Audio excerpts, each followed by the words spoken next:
Great morning my dear friend Bhupesh Anand. दोस्तों lecture number 8 आज हम स्टार्ट कर रहे हैं। We going to start with lecture number 8। We have already covered 7 lectures and I have told you that in last 7 lectures I have discussed about what I mean by microeconomics and what are the factors, what are the economical factors. And when I say economical factors, they can be divided into two parts, microeconomic and macroeconomics. So we have already covered microeconomics. हमने demand की बात discuss कर ली, supply की बात discuss की, equilibrium discuss किया, minimum price discuss किया, maximum price discuss किया, and we have discuss elasticity of demand. And along with that, with elasticity of demand, after that we have discussed that what I mean by price elasticity and what are the different types of markets, what I mean by monopoly, what I mean by perfect market. And after discussing with those markets, I have completed microeconomics. मैंने micro complete कर दिया दोस्तों. अब मैं आ रहा हूं macro economics में. Chapter number 7, external analysis, economical factors, and I am on to macroeconomics, because I have told you that when I say a business organization, there are two factors which are very important in an economy.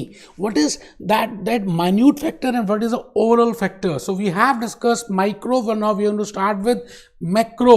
तो आइए दोस्तों, I have shown you that what should be your posture, sitting posture. आपका spinal cord बिल्कुल सीधा होना चाहिए. आप अपना रजिस्टर ओपन कर लीजिए. लेक्चर नंबर 8, हम लेक्चर नंबर 8 को स्टार्ट कर रहे हैं. Economical factors, lecture 8, economical factors. Be happy, be jolly and be cheerful. So when I say economical factors, I have already discussed that these economical factors are micro and macro. Now because I want to talk something about macro.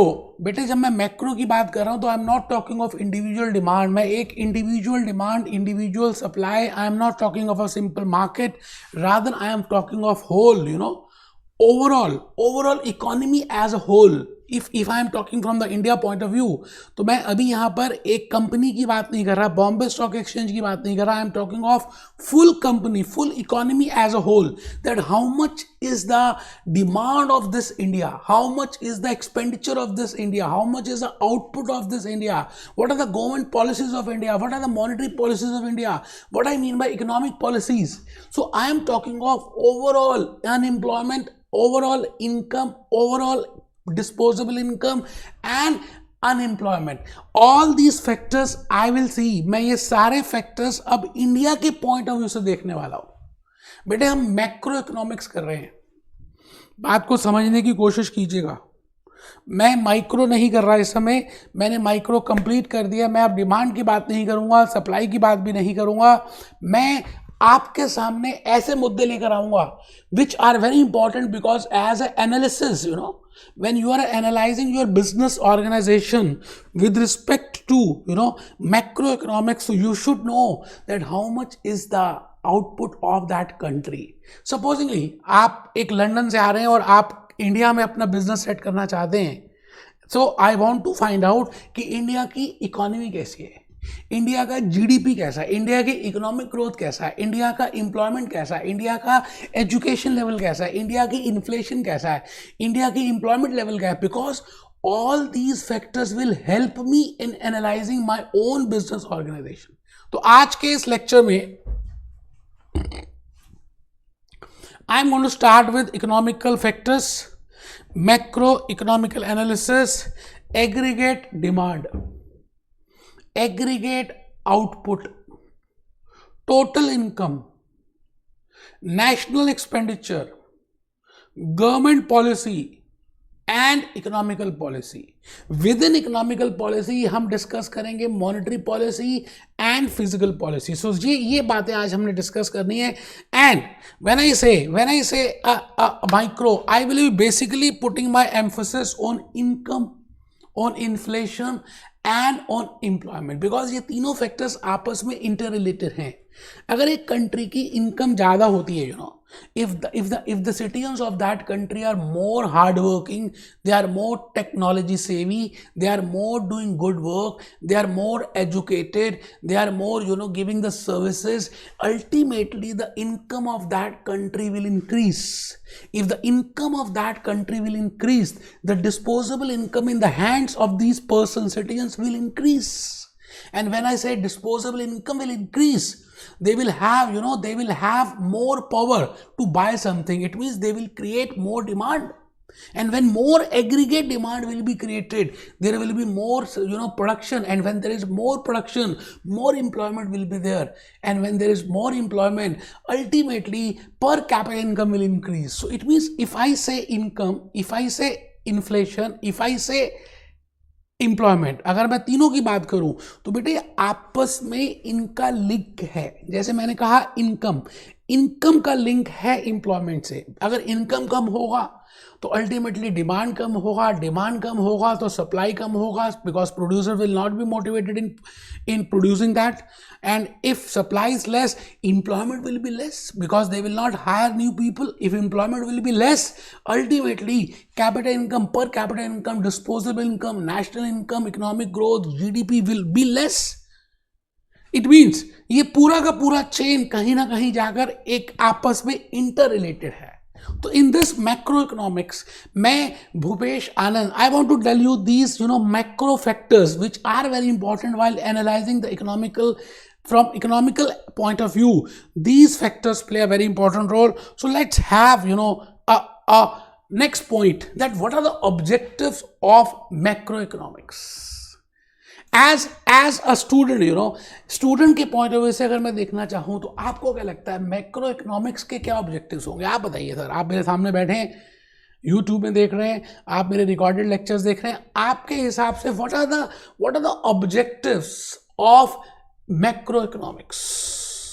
As a layman, please tell me that what you think that these are the objectives of macroeconomics, because you want to read macroeconomics, because you want to analyze your business organization from macroeconomics point of view.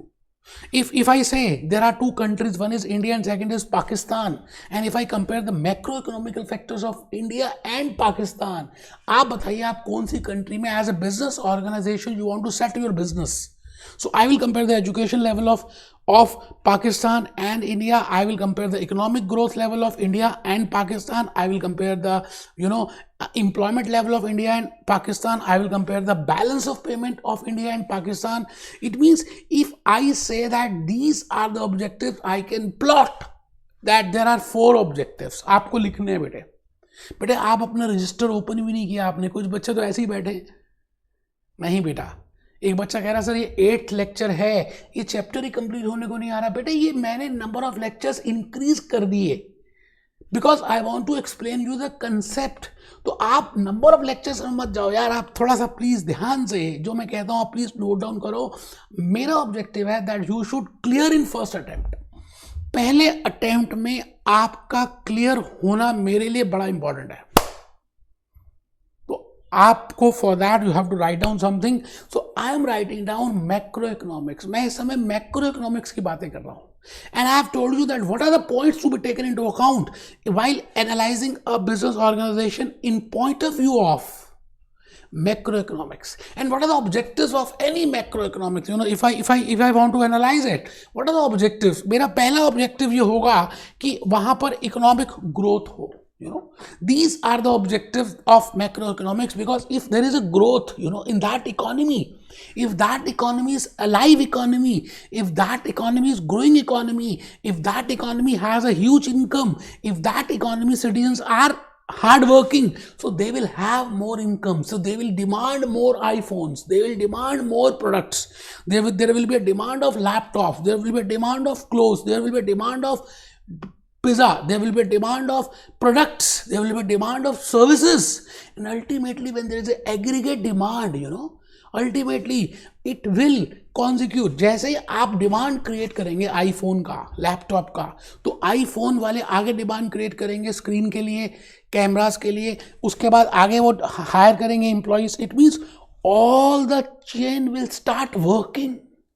It means the first and foremost objective of macroeconomics is that there should be economic growth. तो आपको ही लिखना है बेटे, MCQs आएंगे, मैं आपको बता रहा हूं जो मैं आज से कथा कराने जा रहा हूं। लेक्चर 8, लेक्चर 9, लेक्चर 10, लेक्चर 11, ये 4 लेक्चर्स मोस्ट इंपॉर्टेंट है, तो प्लीज आप नोट करें। First is economic growth. So my objective as अ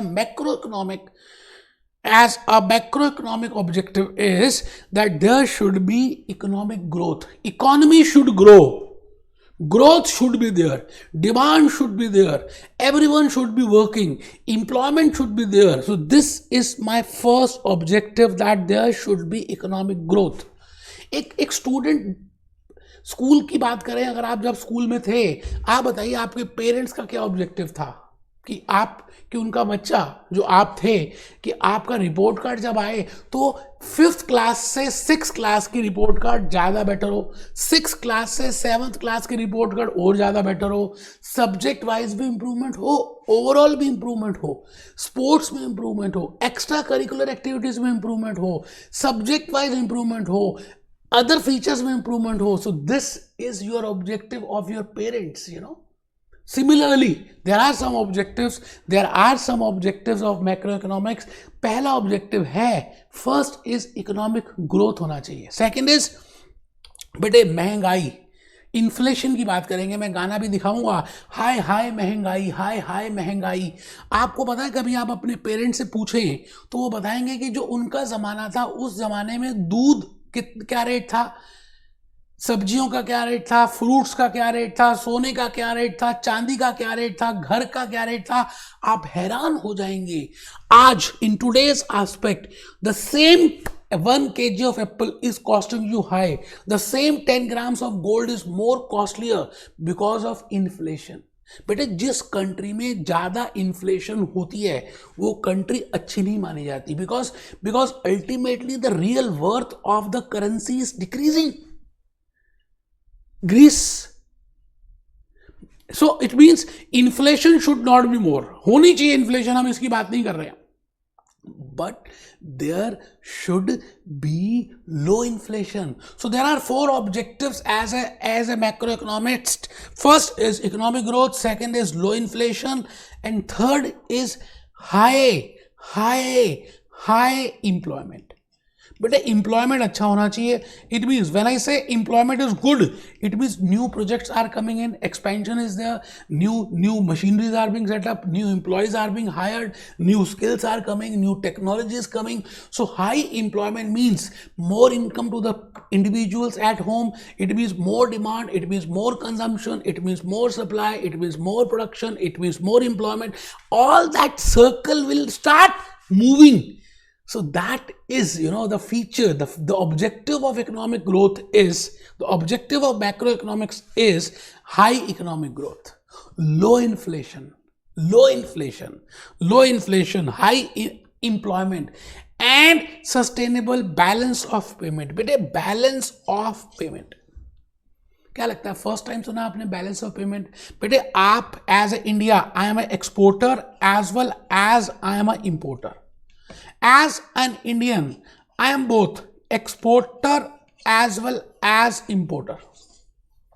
बेटे कोई भी कंट्री की बात करें, एक्सपोर्टर भी है, इंपोर्टर भी है, because you can be you can be a good producer in a particular thing, particular product, and some other countries a good producer in product number Y. So you will export your product and you will import the product of that country. आप export करेंगे जिसमें आप अच्छे हैं, जैसे इन्फोसिस. बेटे इन्फोसिस में हमारे पास ह्यूमन रिसोर्स, आईटी सर्विसेज बड़ी अच्छी हैं, तो हम सॉफ्टवेयर बनाते हैं, अमेरिका में एक्सपोर्ट करते हैं, तो we are exporters. But in some cases we are importing also. Supposingly petrol हमारी इंडिया में इतना प्रोड्यूस नहीं होता, that is a natural resource, तो हम उसको परचेज करते हैं ईरान से, सऊदी अरब से, दुबई से. So that is import. अब ये पेमेंट कैसे होती है बेटे, आपको पता है? बैलेंस ऑफ पेमेंट में एक्सपोर्ट भी डॉलर्स में होता है और इंपोर्ट भी डॉलर्स में होता है. बेटे यूएसडी, यूनाइटेड स्टेट डॉलर्स, क्या लगता है आप अपने घर में हमेशा किसी से मांगते रहते हैं, अपने पड़ोसी से, अपने आगे वाले पड़ोसी से, पीछे वाले पड़ोसी से, सबसे मांगते ही रहते हैं। और दूसरा सिनेरियो, आप सबको देते रहते हैं और आप मांगते भी हैं और आप देते भी हैं, लेकिन ज्यादा देते हैं और कम लेते हैं। It means if exports are more, if exports are more, बेटे हम इकोनॉमिक्स में एक्सपोर्ट्स को एक्स से रिलेट करेंगे और इकोनॉमिक्स में हम इंपोर्ट को आई से रिलेट करेंगे। इसको कहते हैं बेटे बैलेंस ऑफ पेमेंट। अब आप ये बताइए, if exports are more than imports, अगर आपने एक्सपोर्ट ज्यादा किया होगा तो आपको करेंसी ज्यादा आएगी। जैसे मैंने $1,00,000 का एक्सपोर्ट कर दिया और मैंने $70,000 का इंपोर्ट कर लिया, तो इट मीन्स $30,000 का मुझे सरप्लस हो गया। इसको कहते हैं बेटे sustainable balance of payment. It means there should be a surplus in balance of payment, it should have a sustainability in balance of payment. बेटे डेफिसिट नहीं होना चाहिए, हम उधार की जिंदगी ना चाहिए। So these are the 4 objectives of macroeconomics while doing analysis, that any country should have economic growth, any country should have high employment, any country should have low inflation, and that country should have sustainable balance of payment. अगर ये चारों symbols हैं तो बेटे सोने पे सुहागा। We will start my organization in that, and from economical analysis point of view I will say this test is okay, because there are 6 tests I have to perform: political test, legal test, economical test, social test, technological test, competitive test. All these are test, जैसे बेटे class test होते हैं। तो आप मेरी बात को समझ पा रहे हैं, मैं मैक्रो इकोनॉमिक्स कर रहा हूं और मैं आज आपको सबसे इंपॉर्टेंट पॉइंट आज के लेक्चर का बताने वाला हूं, that what are the प्रीरिक्विजिट्स।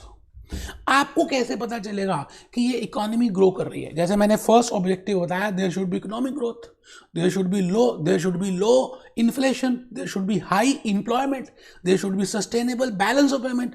So what are the science? मैंने कहा ये फीचर्स होने चाहिए, you know this I want, but इसके लिए what are the features which should present, you know, which are there, so that I can say yes, this economy is growing economy.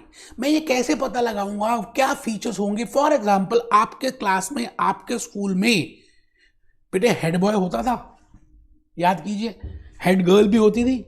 Now आप you tell me what should be the features, क्या पता आप भी head boy या head girl बने हो। What should be the features of a head boy? क्या लगता है क्या फीचर्स होने चाहिए एक हेड बॉय के अंदर, so that you can make him a head boy because he is representing your club school. Similarly there should be some features in you know, and which will tell me that yes, there is an existence of business activity. Yes, these are the benchmarks of economic growth. Yes, these are the prerequisites of any economy growing. बेटे आपको मालूम है, जिसको आगे आना होता है धीरे धीरे, जिसको लाइफ में आगे बढ़ना होता है, उसको उसका पहले से ही पता चल जाता है बेटे। अल्टीमेटली हम we can easily find out कि ये फीचर्स आर देयर। सो मैं भूपेश आनंद आज इस लेक्चर नंबर 8 के लास्ट पॉइंट में आपको ये बताने जा रहा हूं। मैं कर रहा हूं मैक्रो इकोनॉमिक्स, और within macro I want to tell you that what are the prerequisites और की फैक्टर्स और बेंचमार्क्स और what level of business activity should exist in economy for economic growth. क्या लेवल ऑफ बिजनेस एक्टिविटी होना चाहिए जिससे हमें लगे कि ये इकोनॉमिक ग्रोथ है। आइए देखते हैं, आइए दोस्त हम देखते हैं। और उससे पहले मैंने आपको वैसे थोड़ा सा बताया भी है, I still remember that I have told you something, we are doing this as,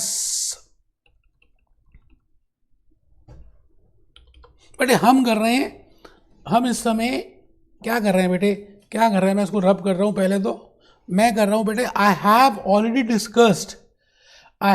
already discussed this elasticity of demand. बेटे I have discussed the behavior of cost, I have discussed the types of market. मैं भूपेश आनंद आजकल discuss कर रहा हूं ये वाला D clause, define macro economic policy and it's objectives. And what are the determinants of the level of economic business activity and how variations in the level of business affect this. बेटे मैं भूपेश आनंद ये दोनों बातें आज discuss कर रहा हूँ. First point is I will tell you what is the meaning of macro economics and what are the objectives of macro economics. वो हमने डिस्कस किया और उससे पहले डिस्कस किया इनकम, इन्फ्लेशन एंड एम्प्लॉयमेंट का क्या रिलेशनशिप है.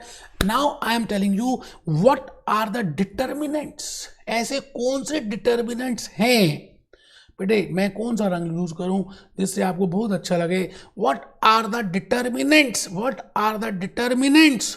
Of the level of economic business activity. It means ऐसे कौन से डिटर्मिनेंट्स होने चाहिए of the level of business activity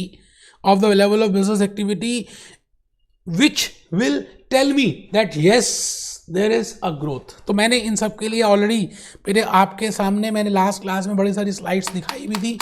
तो अभी हम ये लास्ट लेक्चर में डिस्कस करेंगे. मैं आपको पूरी पीपीटीज एक्सप्लेन करूंगा, but I have prepared some PPTs for you. तो जैसे हमने ऑलरेडी देखा, एक बार देख लेते हैं बेटा छोटा सा. ये मैंने ये बताया बेटे, इंटरफेरेंस विद मार्केट प्राइसेस हो गया था, interference with market prices complete कर लिया था. ये आगे जी इकोनॉमिक बिहेवियर ऑफ कॉस्ट भी डिस्कस कर लिया था बेटे, टाइप्स ऑफ मार्केट भी कर लिया था, ओलिगोपोली, इकोनॉमिक ग्रोथ. ये आगे बेटे हम macro economics. This is macro economics. So these are the four objectives. One is economic growth, second is inflation, third is unemployment, fourth is balance of payment. These are the objectives. ठीक है. अब हम what are the prerequisites? Why we want growth? Or I will say what are the conditions which are to be fulfilled in order to say that economy is a growing economy. हम कैसे कहें कि एक economy growing economy है और there is economic growth और there is economic growth. So this I want to explain you. इसके लिए हम आएंगे थोड़ा सा, पहली बात फर्स्टली थोड़ा सा हमें लिखना है. तो आइए सर मैं शुरू कर रहा हूं थोड़ा सा आपके सामने. I want to tell you that please write it down. थोड़ा सा लिखना पड़ेगा बेटे. पहला first is existence of aggregate demand. अगर उस इकोनॉमी में एग्रीगेट मतलब टोटल डिमांड की बात कर रहे हैं, आई am talking of aggregate demand. Aggregate demand means for example if I से इंडिया और किसी भी नेशन की बात करें तो नेशनल डिमांड कितनी है बेटे. अब आप ये बताइए, डिमांड अगर ज्यादा होगी तो it means that country is growing. If that country is not demanding anything, वो मर गई है बेटे. अमेरिका मर गया है. India is a growing economy, they are having huge demand. तो पहला फीचर है there should be a demand. जैसे आप ये बताइए कोरोना वायरस के लिए हम फर्स्ट पॉइंट देखेंगे कि टेम्परेचर क्या है. कहीं खांसी तो नहीं आ रही, कहीं जुकाम तो नहीं है, कहीं ये तो नहीं है. So these are the prerequisite. So पहला प्री रिक्विजिट है for an economy to be grow, that is aggregate demand should be there. Now when I say aggregate demand, I am talking of national demand, I am talking of total demand of the country. अब बताइए total demand of the country कैसे निकालेंगे. मैंने एक formula लिखा है AD, aggregate demand. बेटे individuals भी होंगे, फर्म्स भी होंगी, तो हम कैसे निकालेंगे. C का मतलब है कंज्यूमर स्पेंडिंग. इंडिविजुअल्स क्या स्पेंड कर रहे हैं, प्लस इन्वेस्टमेंट. बेटे इन्वेस्टमेंट कितनी कर रहे हैं, प्लस गवर्नमेंट का एक्सपेंडिचर कितना है. आप चेक करिए, ये तीन वेरिएबल्स बड़े अच्छे हैं. C plus I plus G. C is consumer spending, C is consumer spending, I is investment, G is government spending. I repeat, and this is sustainable balance of payment. अभी बताया था X means export, M means import, या I import कर लीजिए या M भी कर सकते हैं, ऐसा कोई टेंशन वाली बात है नहीं. तो आराम से आप देखें, मैंने एक फॉर्मूला आपके सामने डिराइव कर दिया. Aggregate demand of any country can be easily calculated with the help of this formula. बेटे हम एक फॉर्मूले की मदद से एग्रीगेट डिमांड को कैलकुलेट कर सकते हैं. बड़ा ही सिंपल सा है बेटे. Aggregate demand of consumers aggregate demand of firm, अब फर्म क्या करती है, इन्वेस्टमेंट करती है, तो मैंने उसको आई से रिलेट कर दिया, plus aggregate demand of government, तीन चीजों को ऐड किया, C consumption, I investment, G government, plus plus वो भी तो डिमांड ही है जो हम सस्टेनेबल बैलेंस ऑफ पेमेंट की बात कर रहे हैं। तो चार चीजें लिख लीजिए, aggregate demand is equal to consumer spending plus I investment plus government spending, X is export and M is import. तो पहली बात सबसे इंपॉर्टेंट है, उस कंट्री में एग्रीगेट डिमांड का होना जरूरी है, because if there is a demand there will be income, there will be there will be more employment.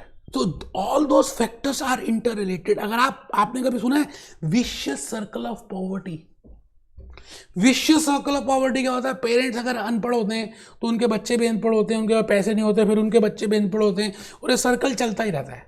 It means ये पूरी चेन है। Similarly demand, income, expenditure, consumption, government taxes, ये पूरा एक चेन है।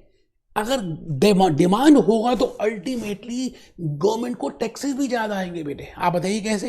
If there is more demand, firm will have more sale, firm will have more profits, firm will pay more tax. It means all are inter related.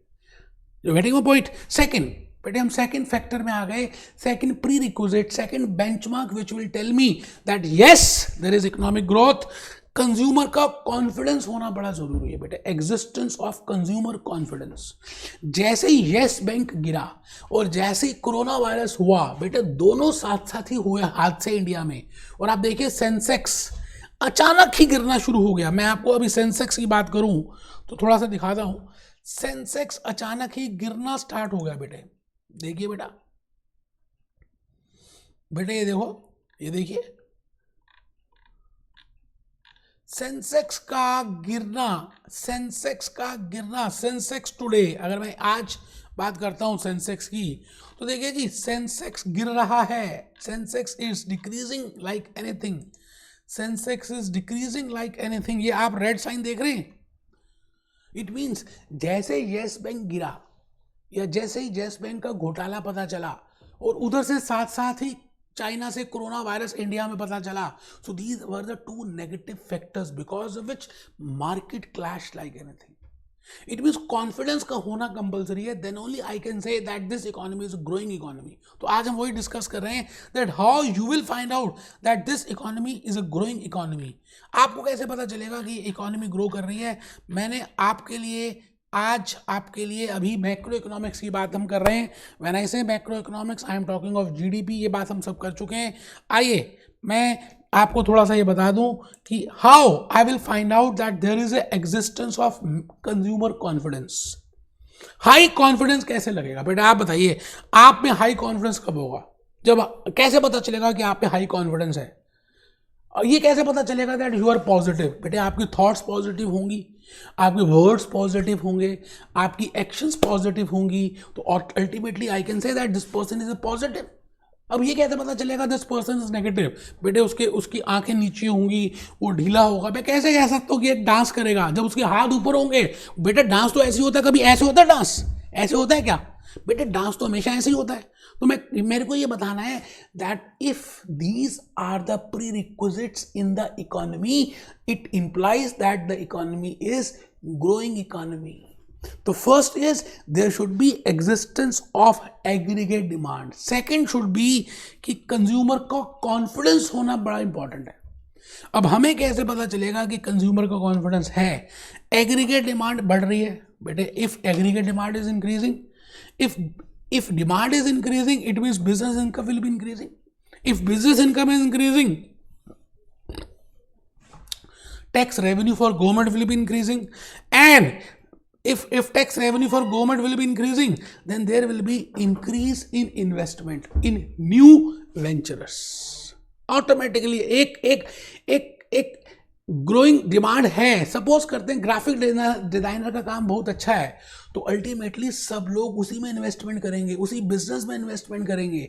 It means I can say that there is a increase in the confidence, there is a increase in the confidence, high confidence and low confidence. तो मैंने यहाँ पे लिख दिया जी high confidence and low confidence.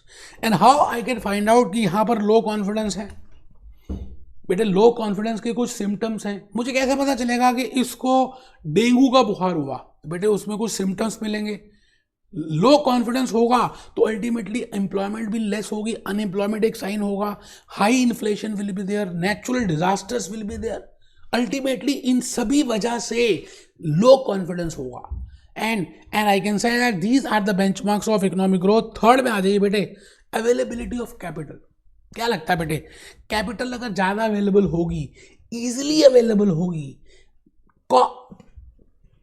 Cheaper available होगी, easily available होगी, fast available होगी, चीपर अवेलेबल होगी, तो न्यू बिजनेसेस आएंगे, न्यू प्रोजेक्ट स्टार्ट करेंगे, एक्सपेंशन होगा, डाइवर्सिफिकेशन होगा, मनी फ्लो होगा. और अल्टीमेटली जब मनी फ्लो होगा तो न्यू आउटपुट आएगी, न्यू कैपिटल फॉर्मेशन होगा और सभी इकोनॉमी ग्रो करेंगे. तो availability of capital is also a very important benchmark with the help of which we can say that whether the economy is growing or not. तो आप लिख लें availability of capital more easy if the capital is more easily available, greater availability, new projects, expansion, diversification, more employment, more disposable income, more demand. बेटे अब ये circle ऐसे घूमेगा, फिर एक डिमांड होगी, फिर फर्म्स की इनकम बढ़ेगी, फिर टैक्स बढ़ेगा, फिर एम्प्लॉयमेंट बढ़ेगी, फिर प्रोडक्शन बढ़ेगी, तो ये घूमना स्टार्ट हो जाएगा. इट मीन्स ये पूरी चेन है बेटा. एग्रीगेट डिमांड एक चेन है, कॉन्फिडेंस लेवल एक चेन का पार्ट है. अब मैंने थर्ड फैक्टर आपको बताया, availability of capital is a part of chain. So these are the prerequisites और the part of the chain of economic growth. तो मैंने आपको यही पे डिस्कस कर रहे हैं that what are the conditions on the basis of which we can find out that there is economic growth. Fourth is government policy. बेटे आपको लगता है मोदी जी आजकल जो कर रहे हैं, पीछे किया उन्होंने digital India, make in India. आपको क्या लगता है बेटे, जैसे ही आता है या ऑनलाइन इंडिया या पेमेंट थ्रू पेटीएम या पेमेंट थ्रू भीम ऐप, बेटे मेक इन इंडिया कि अगर मैं एग्जांपल दूं आपको, if we produce all the things in India, ultimately क्या होगा बेटे, जब इंडिया में प्रोड्यूस होगा तो इंडस्ट्रीज यहाँ डेवलप करेंगी, टेक्नोलॉजी आएगी, एम्प्लॉयमेंट क्रिएट होगी, इनकम इंक्रीज होगी. तो बेटे government policies play a very important role in economic growth. थोड़ा सा मैं मॉनेटरी पॉलिसी में अपना इंटरेस्ट रेट चेंज कर दूं, बैंक रेट चेंज कर दूं, तो बेटे ईएमआई चेंज हो जाएंगी, equal monthly installment will change. Ultimately, if I decrease the interest, my EMI will decrease. जैसे ही EMI will decrease, public will have more income in their hands to spend. As the income in their hands to spend increases, they will have more demand, they will have more consumption, and whole circle will start revolving like anything. So government policies also play, if there are government policies, it means there is an existence of economic growth. It is a prerequisite, it is a benchmark. तो बेटे government policy में लिखें, मैंने example दिया change in interest rates. Due to change in interest rates I can control the flow. बेटे interest rate की मदद से हम इंडिया का या किसी भी कंट्री का मनी फ्लो कंट्रोल कर सकते हैं. एग्जाम्पल, एक बच्चा कहता सर एग्जाम्पल तो बताएं, जैसे बैंक एफडी का इंटरेस्ट रेट 15% कर दिया जाए तो सब लोग क्या करेंगे, अपना पैसा निकालेंगे और बैंक में डिपॉजिट कर देंगे, क्योंकि 15% आराम से मिल रहा है. अल्टीमेटली मनी की शॉर्टेज हो जाएगी मार्केट में और कहीं पे भी कोई इन्वेस्टमेंट नहीं कर रहा है, बैंक में इन्वेस्ट कर रहे हैं. बेटे bank investment is not a good investment for any country. But मैं आपको कुछ और बताना चाह रहा हूं, मैं आपसे ये कहना चाहता हूं that with the help of government policy I can minimize और maximize my economic growth. So we are discussing those features. तो मैंने लिखा जी change in interest rate, they will change EMI, it will change income, they will create more demand. तो इस तरह से every part in that chain is important. Exchange rate movements. क्या लगता है बेटे, एक पाउंड का रेट क्या है, आप मुझे बता दीजिए. एक पाउंड का इंडियन रुपी का रेट, मुझे अभी आज का फिगर तो नहीं पता, मान लेते हैं 80 रुपीज है, या ऐसा बता दीजिए $1 is equal to how many rupees. Assume कर लेते हैं 60 रुपीज है, एज्यूम कर लेते हैं. तो it means if I exchange the currency of one country with the currency of other country, that rate between that currencies, उन दोनों करेंसीज के बीच में जो रेट होगा बेटे उसको हम कहेंगे एक्सचेंज रेट। जैसे डॉलर और रुपी के बीच में, चाइनीज युआन और पाकिस्तानी रुपी के बीच में, कुवैती दिनार और इंडियन रुपीस के बीच में, स्विस फ्रैंक और इंडियन रुपीस के बीच में, the rate which exist between these two countries. आप बताइए एज ए इंडियन आपको क्या लगता है, आपका जो करेंसी है 80 रुपीज जाते हैं और 1 पाउंड आता है, और as a Britisher, as a European, they are very happy people, you know, they are very dominating people, because उनका 1 पाउंड और हमारे 80 रुपीज इक्वल है। It means my currency is cheaper currency and their currency is costlier currency. Similarly, American dollar is a costlier currency. तो बेटे आप ये बताइए, जब वो $1,00,000 लेकर आएंगे तो 80 lakhs कन्वर्ट कर देंगे, और मेरे 80 lakhs से उनकी कंट्री में 1,00,000 ही बनने वाले हैं। It means they are at more dominating position, वो ज़्यादा घूमेंगे, ज़्यादा मजे करेंगे। वो इंडिया में आते हैं बेटे 5 स्टार होटल में मेरे को 10,000 रुपीज पर डे देना पड़ता है, but they have to only pay $100, they have to पे $80। It means that exchange rate movement will also tell that whether there is economic growth or not. आपको क्या लगता है बेटे, मैं कहता हूं $1.60 का है रेट, और कुछ दिनों के बाद $1 का रेट $50 हो जाता है, तो ये इंडिया के लिए अच्छी बात है या इंडिया के लिए गंदी बात है? बेटे इंडिया के लिए बड़ी अच्छी बात है, बिकॉज इंडिया का पहले $60 $1 के बराबर था, अभी $50 $1 के इक्वल हैं। It means my currency is becoming costlier currency, my currency, Indian currency is becoming more expensive, my currency, Indian currency is more having more strength. This is a positive sign, this is a positive sign. So it means exchange rate movements कैसे चल रहे हैं बेटे, appreciation हो रही है या depreciation हो रही है, रिवैल्यूएशन हो रहा है या डिवैल्यूएशन हो रहा है। This will also tells me that whether that economy is growing और not. So I have discussed 4 or 5 points with the help of which I can decide that whether there is a growth or not. Aggregate demand मैंने पहला factor बताया आपको बेटे, aggregate demand. उसके बाद बताया confidence level का कंज्यूमर्स के बीच में, how much is a confidence level. उसके बाद मैंने आपको बताया कॉन्फिडेंस लेवल के बाद I have told you availability of capital कितनी है, अवेलेबिलिटी ऑफ कैपिटल, गवर्नमेंट की पॉलिसीज क्या है, एक्सचेंज रेट मूवमेंट्स क्या है, and then efficient use of resources. Last factor है, if resources are efficiently used to the maximum extent, over utilization is there should not be any underutilization. Water, resources, all resources, raw material, all are limited, बट अगर वो अच्छी तरह से efficiently use होंगी तो automatically there will be economic growth. Petroleum की बात करें, ऑयल की बात करें, गैसेस की बात करें, मटेरियल की बात करें, so there should be efficient use of those resources. So these are the prerequisites with the help of which I can decide that yes, there is a economic growth. तो आज का ये लेक्चर नंबर 8 मैंने intro lecture बताया बेटे, macro economics की बातें की, मीनिंग बताया, आपको ऑब्जेक्टिव्स बताए, and then I have discuss prerequisites, be happy, be jolly, be cheerful.